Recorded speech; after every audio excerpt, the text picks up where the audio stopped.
இந்த 33 வருஷமா ஒவ்வொரு வீட்டுக்குள்ளேயும் ஒவ்வொரு மனசுக்குள்ளேயும் போறதுக்கு நான் பட்ட பாடு எனக்கு தானே தெரியும்.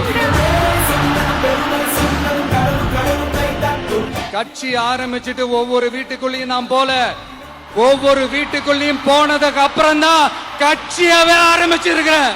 இந்த திமுகவோட நேரடி கூட்டணிக்கும் மறைமுக கூட்டணிக்கும் நம்ம மேல காண்டு. அந்த காண்டுக்கு ஒரு காரணம் என்ன தெரியுமா? அவங்க வீட்லயே அவங்க குடும்பத்திலேயே விசில் சத்தம் பலமா கேக்குதான்.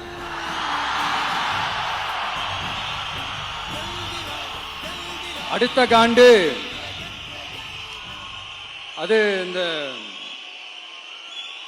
சில பல கோடிகளை கொடுத்து நம்ம தமிழ்நாட்டு காங்கிரஸ பையில போட்டுக்கிட்டாங்க. யாரு? ஸ்டாலின் சார். ஆனா உண்மையான காங்கிரஸ் யாரு பக்கம் நிக்குது? நம்ம